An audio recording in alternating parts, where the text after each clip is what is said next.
नमस्कार। पितृपक्ष शुरू हो चुका है। मैंने सोचा ये वीडियो आज जो है बनाया जाए क्योंकि हम में से बहुत सारे ऐसे लोग हैं जिन्हें श्राद्धों की क्या महत्ता है, क्या सिग्निफिकेंस है वो नहीं पता है, जेन्युइनली नहीं पता है। तो चलिए जानते हैं थोड़ा सा श्राद्ध के बारे में। वीडियो में आप सबका स्वागत करती हूँ। श्राद्ध पक्ष जो है हमारे जितने भी पुरातन ग्रंथ हैं उनमें वर्णित है।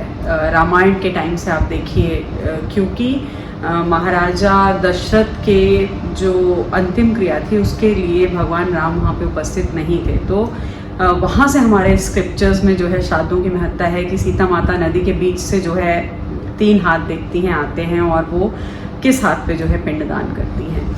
अब ये वीडियो के पीछे एक इंसाइट है। इंसाइट ये है कि हमारा जो यंगस्टर है जो आने वाले टाइम में उत्तरदायी होगा इन सारे कर्मों के लिए, उसको एक इंसाइट जो है दी जाए कि क्या है श्राद्ध। अब बहुत सारे लोगों की बहुत सारी मान्यताएं हैं, वो सारी चीज़ें भी हम लोग डिकोड करेंगे कि श्राद्ध में कुछ नया खरीदना चाहिए कि नहीं खरीदना चाहिए, श्राद्ध किसको करना चाहिए, कौन ना भी करे तो भी कोई नुकसान नहीं होना है। तो हम लोग जो है इसके अलावा महाभारत में देखते हैं, अनुशासन पर्व में जो है इसका विस्तार से वर्णन आ जाता है। सबसे पहले अगर हम लोग जो है बात करें कि किसने इसको डिस्क्राइब करके जो है बताया, तो महर्षि अत्रि ने निमि को श्राद्ध का संदर्भ बताया और उनको प्रेरणा दी कि क्यों करना चाहिए। 15 दिन का समय है, जितने भी आपकी जो फादर फैमिली है वहाँ से, इवन मदर फैमिली से भी, पितर कोई भी हो सकते हैं। आपकी 3 पीढ़ियों से पुराने पितर भी जो है बहुत बार रीइंकारनेट करते हैं और बहुत बार कहीं फंसे रह जाते हैं। तो ये वाले पूर्णिमा से लेके अमावस तक का जो पक्ष आता है, इसको कभी भी वेस्ट ना जाने दें। वो आते हैं आपसे तर्पण और भोजन के आस में, और आप अगर उन्हें जो है काले तिल और पानी के द्वारा जो है तर्पण करें। इवन ये भी कहा गया कि अगर आपके पास भोजन की भी व्यवस्था नहीं है, वो सामर्थ्य भी नहीं है, तो भी केवल जो है नदी में, या आज के टाइम में अगर आप नदी में भी नहीं कर पा रहे हैं तो भी जो है सिर्फ पानी और काले तिल से ही आप तर्पण कीजिए। आपके पितर संतुष्ट होकर के वापस पितृलोक को लौट जाएंगे और आपकी पूरी फैमिली को जो है आशीर्वाद दे करके जाएंगे। लेकिन फिर भी यथाशक्ति भोजन करवाना चाहिए। इसमें जो है कुटुंबी जनों को जो है आप शामिल कर सकते हैं। अब जानते हैं कि सबसे पहले किसका श्राद्ध किस दिन पर होना चाहिए। तो मैंने बताया कि पूर्णिमा से लेकर के अमावस तक, जिसे हम लोग पितृपक्ष अमावस्या भी कहते हैं, उन दिनों के बीच में सारे श्राद्ध होते हैं। अगर आपके घर में आपके फोरफादर्स जिस डेट को गए हैं उसकी हिंदुस्तानी तिथि आप अपने पंडित जी से पता कर लीजिए। अगर आपको नहीं पता है तो अधिकतर लोगों को पता होती है। जस्ट इन केस ये वीडियो किसी ऐसे इंसान को मिल रहा है जिनको नहीं पता है कि उनके पिताजी, उनके दादाजी, उनकी माताजी, उनकी दादी जी किस टाइम पर जो है गए हैं, तो वो डेट आप पंचांग से उसकी हिंदुस्तानी जो तिथि है वो निकलवा लीजिए, पंडित जी आपको बता देंगे। मान लीजिए कि आप ये भी नहीं कर पा रहे हैं, कुछ याद ही नहीं है, तब सबका श्राद्ध जो है सर्वपितृ अमावस्या, यानी कि श्राद्ध पक्ष की जो अमावस्या तिथि है, सबसे लास्ट जो तिथि है, उसमें करा जा सकता है अगर आपको नहीं पता चल रहा है किसी भी साधन से। जितनी भी महिलाएं हैं आपकी फैमिली की, आपको उनकी भी कोई तिथि नहीं पता है, तो नौमी का जो दिन है श्राद्ध पक्ष में, आप उसमें फूड ऑफरिंग कर सकते हैं, आप उसमें पर्टिकुलरली जो है तर्पण कर सकते हैं।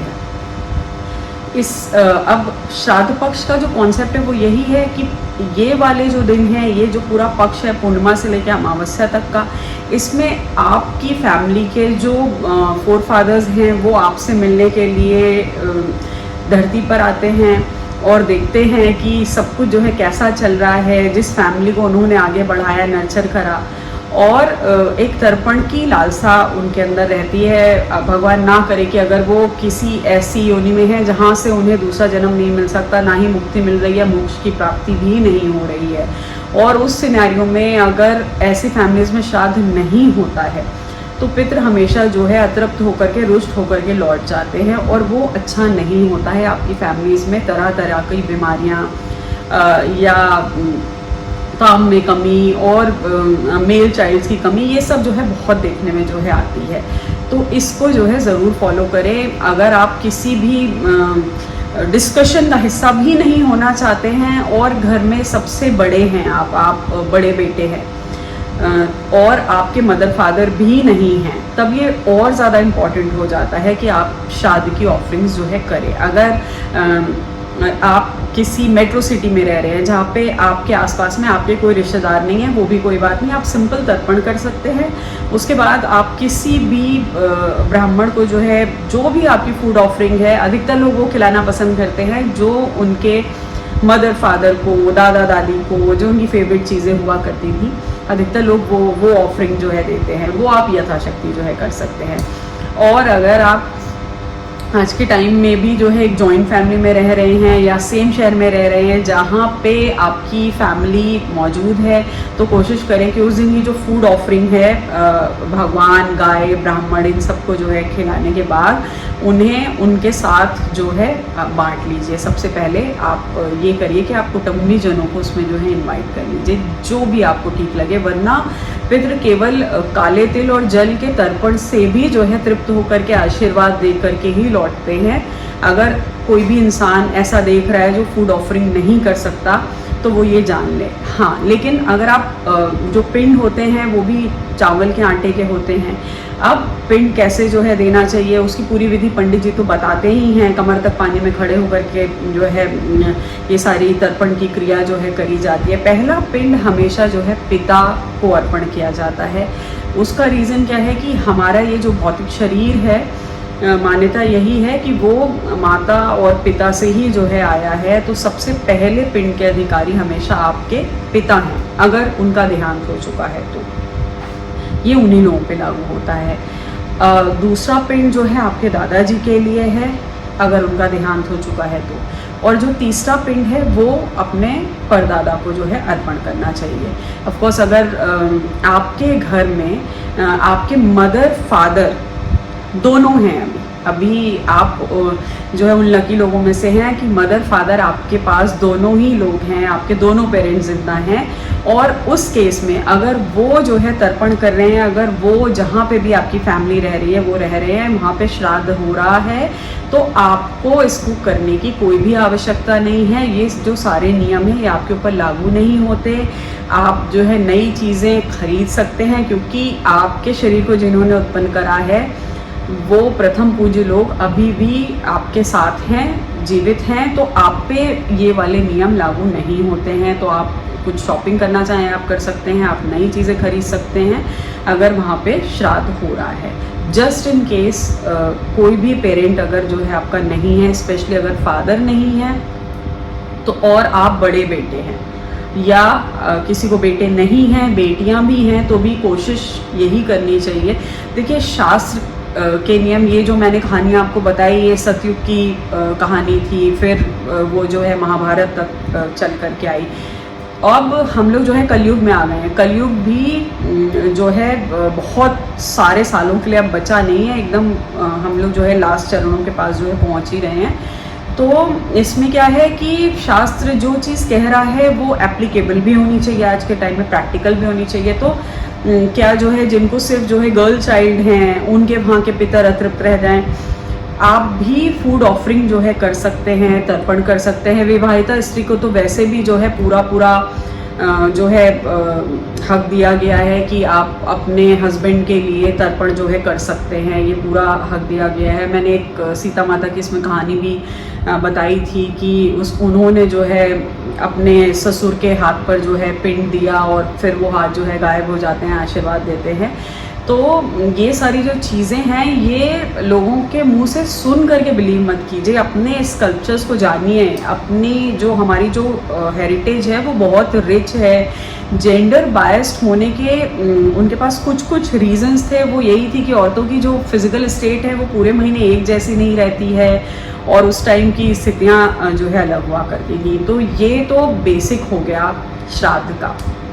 अब बहुत सारे लोग बोलते हैं कि मैम हमारे घर में आज तक जो है कभी नहीं हुआ, कभी जो है पापा ने नहीं करा, तो क्या हम उसको शुरू कर सकते हैं? बहू, अगर आप कहीं की बहू हैं तो भी आपको लगता है कि मेरे हस्बैंड की फैमिली में नहीं होता, मैं एकदम से शुरू कर दूँ। देखिए इसमें क्या है, अच्छा काम शुरू करने में अगर नॉलेज नहीं थी, नहीं पता था और ये नहीं पता था कि क्यों दिक्कतें आ रही हैं या पितृदोष आ रहा है या जो है एकदम से रोज़गार बंद हो जा रहा है या एकदम से एक्सीडेंट हो जा रहा है, सडन डेथ्स हो रही हैं आपकी फैमिली में, समहाउ आपको ये पता चल रहा है कि कुछ तो गड़बड़ है, और इसमें आप ये भी कनेक्ट कर पा रहे हैं कि श्राद्ध नहीं हुआ, कभी नहीं किया गया, तो बिल्कुल आप अगर बड़े हैं, अगर आपके बड़े भाई हैं, छोटा भाई देख रहा है या छोटी बहन देख रही है, तो आप जो है अपनी फैमिली में ज़रूर इस चीज़ को डिस्कस कर लीजिए। ये लॉ है हिंदू धर्म के हिसाब से, और सबके पितृ जो है यहाँ पर आते हैं, धरती लोक पर आते हैं इस वाले पक्ष में। स्पेशली मैंने यहाँ पे तिथि का महत्व बताया था, अगर वो पता चल जाए और जस्ट इन केस पता ना भी चले तो आप बिल्कुल भी उसका टेंशन मत लीजिए। सर्वपितृ अमावस्या के दिन आप जो है श्राद्ध जो है कर सकते हैं, तर्पण कर सकते हैं। तर्पण तो वैसे आप पूरे इस पक्ष में ही करना चाहिए, लेकिन और अगर जो है लेडी है तो आप नवमी तिथि पे कर सकते हैं। सर्वपितृ अमावस्या सबके लिए है, लेकिन अगर आपको पर्टिकुलरली पता है कि इस डेट पर इस सन में जो है इंसान की डेथ हुई है, तो आप एक योग्य पंडित से पत्र से आप उनकी एग्जैक्ट तिथि पता कर सकते हैं, ताकि आप उस तिथि पे उनका श्राद्ध कर सकें, क्योंकि उस तिथि पे आपके वो जो फोरफादर हैं वो ज़रूर अपनी पितृ एनर्जी के साथ जो है आपके घर में आएंगे, और जब देखेंगे कि ना तो वहाँ तर्पण है, ना कोई फूड ऑफरिंग है, और ना ही कुटुंबी जन वहाँ पे इकट्ठा हुए हैं, तो बहुत ग्रीफ के साथ जो है वापस लौट जाएंगे। और ये आई एम श्योर कि आप में से कोई नहीं चाहेगा। तो ये रिचुअल फॉलो करने से ज़्यादा एक बड़ा सेंटिमेंटल सा काम है जो कि कर सकते हैं। भगवान ना करे अगर किसी की आर्थिक स्थिति खराब हो तो केवल आप जो है तर्पण कीजिए, वो भी आपके पितरों को तृप्त करेगा। इसी के साथ ये वीडियो मैं एंड कर रही हूँ। अगर मुझसे कुछ छूट गया हो और आप लोग की कोई क्वेरी हो तो प्लीज़ आप कमेंट बॉक्स में पूछेगा, मैं ज़रूर उसका जवाब दूँगी। नमस्ते।